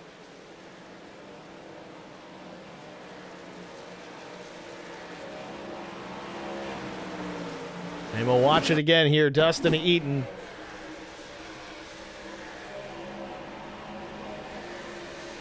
Gets turned, coming to the line.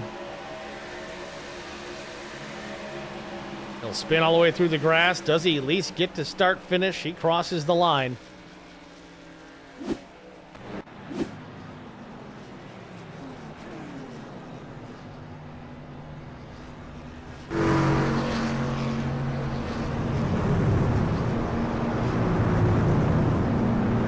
So there's your top 3. John Osborne, Dylan Bryant, Jeremiah Burke. Osborne picking up his first win on the season. That'll send 3 more drivers to the championship race based on points, which will be announced tomorrow.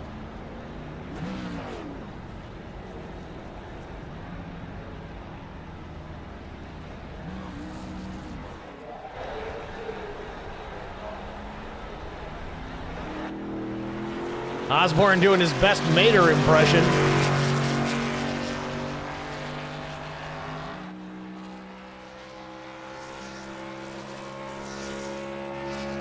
I'll tell you right now, Osborne's doing 80 mile an hour right now.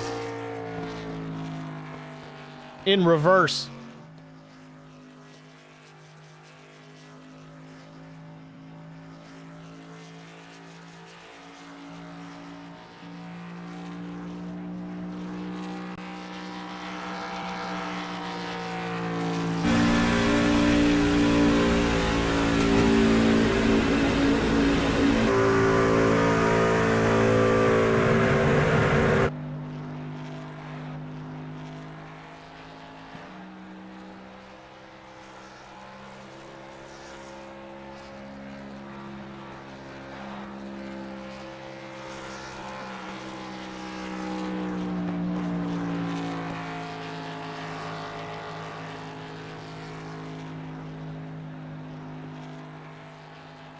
I don't think you can even really call this a Polish victory lap. I don't know what you call this.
Osborne doing donuts like he's got to pay Ilmore for the refresh.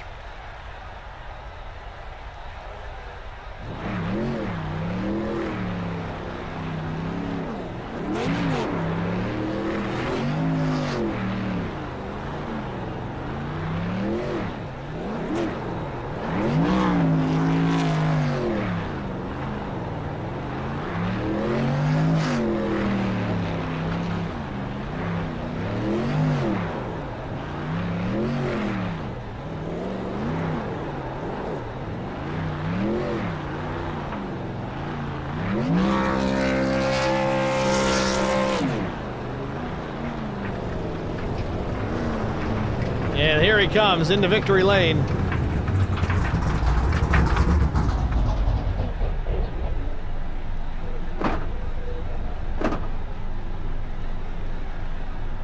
And that'll do it. We'll step aside here, get our break out of the way. We'll be back with our top 3 finishers after this. Stay with us. We'll be right back.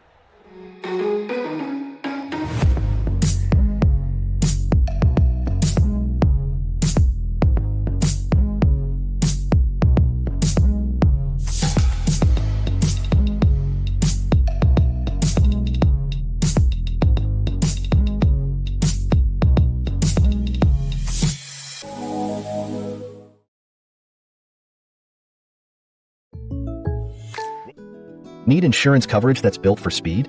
Frank Yea's office in South Charleston has your back. Whether you're blazing down the highway, protecting the home you've built, or setting up a legacy for your family, we've got the coverage you need. Auto, home, life, fast, simple, and made for you. Scan the QR code on your screen now to explore all our services and start a free quote today. Lock it in, save it for later, or call us at 304-744-7700 to get started.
Back at Michigan Speedway, race 15 in the books of the Vigilante Racing League, and we have a new winner on the season. It's the 81 of Jonathan Osborne, using some tire strategy late to pick up the win.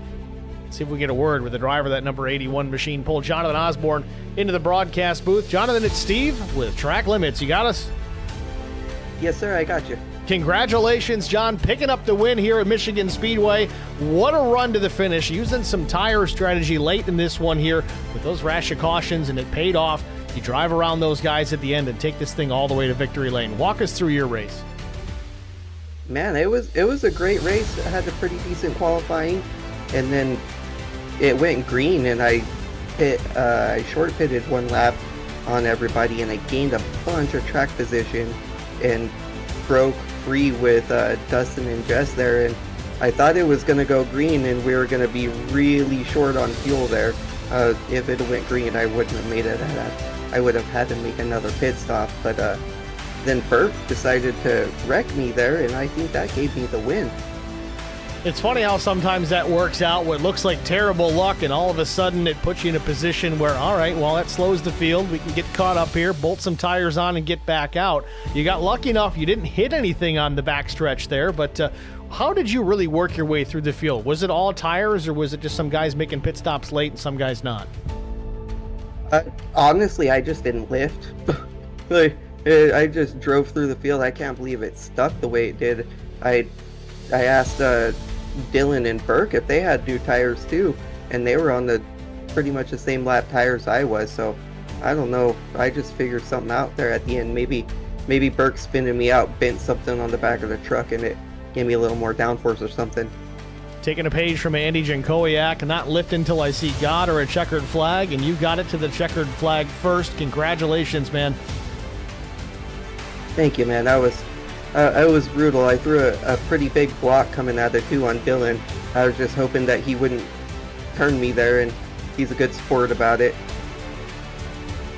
Well, it worked out in the end. You kept all the fenders on the thing all the way to the finish. Now we look forward to a very different kind of racing. Next week, it's not just Sonoma, it's not just the Glen, it's not the Roval at Charlotte, it's Interlagos. We're going to bring the trucks down to South America, into Brazil. Have you got any laps at that place in anything? Yesterday I ran about 30 laps in the trucks. I bought it. I bought the track yesterday, so I'm pretty green at it, but I sure do like road course racing, and we'll be there bringing the heat for next Wednesday for sure. Certainly looking forward to it, Jonathan. Congratulations again, man. Who do you want to thank before we let you go? I want to shout out Jess and Lori for making this beautiful league, and shout out my sponsors, Larry Donahue with Indecisive Chaos Lifestyle brand and Daystar Screens, and Josh Bittner with Track Dogs Racing Apparel, and you for doing these awesome broadcasts. And I heard you guys on when I won the All-Star race speculating what my victory celebration was called. I like to call that the Polish victory lap. Seen Kurt Busch do it a couple of times, so I decided to start doing the Polish victory lap. I like Alan Kowicki and Kurt Busch, so paying homage to both of them. Oh, it was certainly impressive to watch, that's for sure. We caught you, I think we clocked you at about 70 miles an hour on the backstretch in reverse, so not so good for the transmission on these trucks, but impressive nonetheless. John, congratulations, man. Thanks for talking to us. Certainly wish you the best of luck in Brazil next week. Alrighty, thank you very much, man. It's John Osborne, your race winner here from Michigan Speedway. Next, we're going to talk to the man of steel himself. No, it's not Superman, it's Dylan Bryant. It's the 51 driver. We'll talk to him here. Runner-up here at Michigan Speedway. Dylan Bryant, Steve with Track Limits. You got me? Steve. Dylan, what's going on? Not much, brother. Congratulations, second place. I know you wanted that win in the worst way. It looked like you might have had it there, but at the very end, Osborne just edges you out. Threw a massive block there. He said you kind of cut him a break there at that point, but was it a break, or just did you not have enough to get to the bumper of the 81? It was a break. So, I prefer to win it, fair.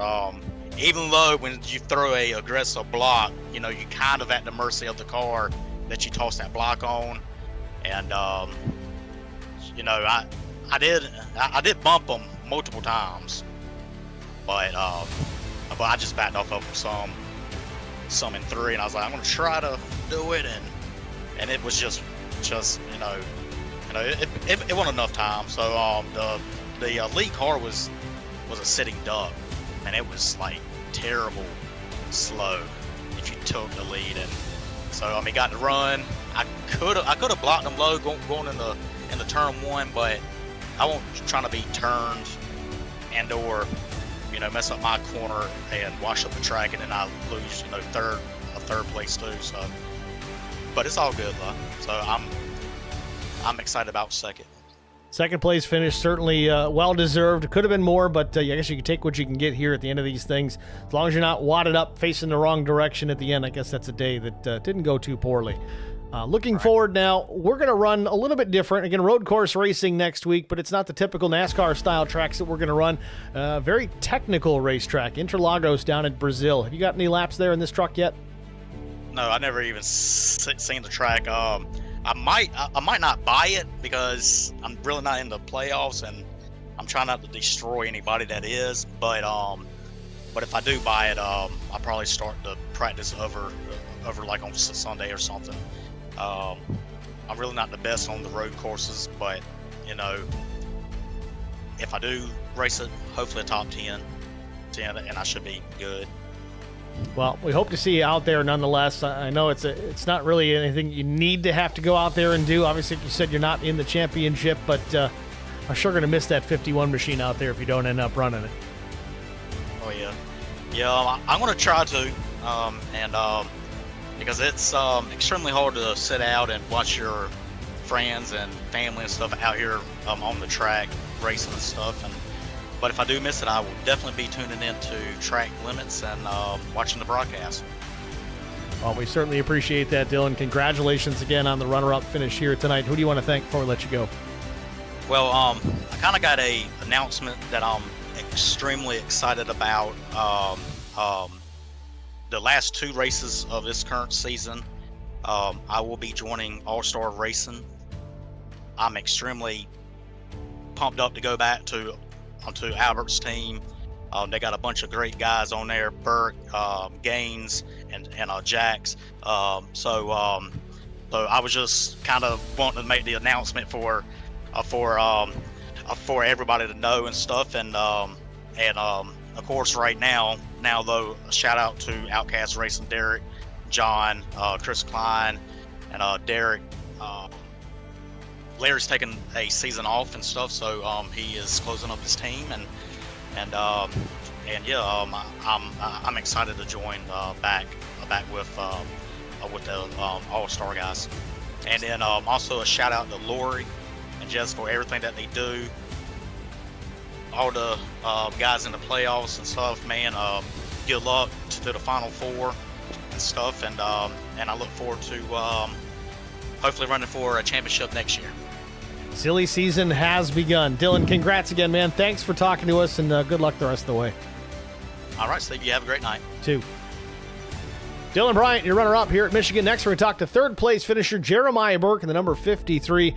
We'll pull the third-place machine up into the booth here and get a word with Jeremiah Burke. Jeremiah, it's Steve with Track Limits. You got me? I got you, Steve. Jeremiah, congratulations, man. Top 3 finish after a 27th place start. First of all, was there an issue in qualifying? Did you qualify? And I didn't always see if some guys don't take laps, some guys do. But what was the real issue there, why you started so deep in the field? Lori's the reason I started so deep in the field. She gave me a penalty. Apparently, I caused something on lap 1 last week or something like that. So I had to, looks like I might be getting another penalty. Yeah, I was going to say, a little bit of chaos here tonight as well. Walk us through some of that.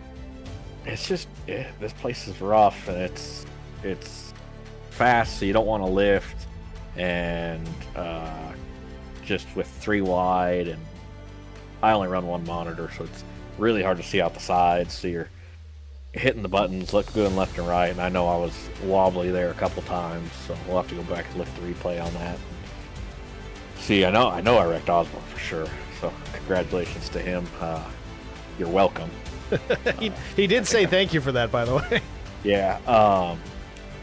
The one that I really kind of tore up about is there after that caution when we put tires on there at the end. I think I may have been responsible for getting into Dion there and causing a big old thing. So we'll have to go look at that replay. Didn't want to. It's just everybody's on different tires and you're trying not to let momentum go, and I was trying to get into a slot, and so I'm looking to clear down and there's cars stacking over in front of me. It's just a mess. It was definitely not a showing I wanted to do, but I'm glad I got a 3rd place. I finally got a finish. I've been crashing a lot this season, so buried in points, and it's good to just finish one of these, get some momentum. I was hoping for some momentum for next week. Road courses are my forte, but might have a penalty there, so that's going to be kind of rough.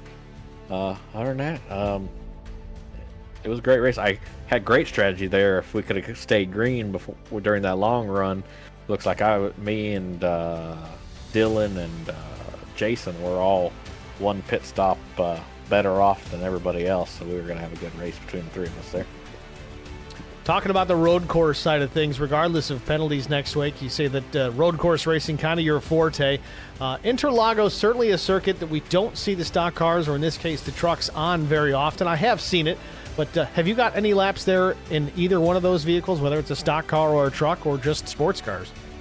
Yeah, so I've actually raced a truck at Interlagos, so I'm good there. I've been practicing up to, I think I'm one of there's a handful of drivers in this league that raced in another league about 3 or 4 years ago at Interlagos that George Rincon put and Everidge put on.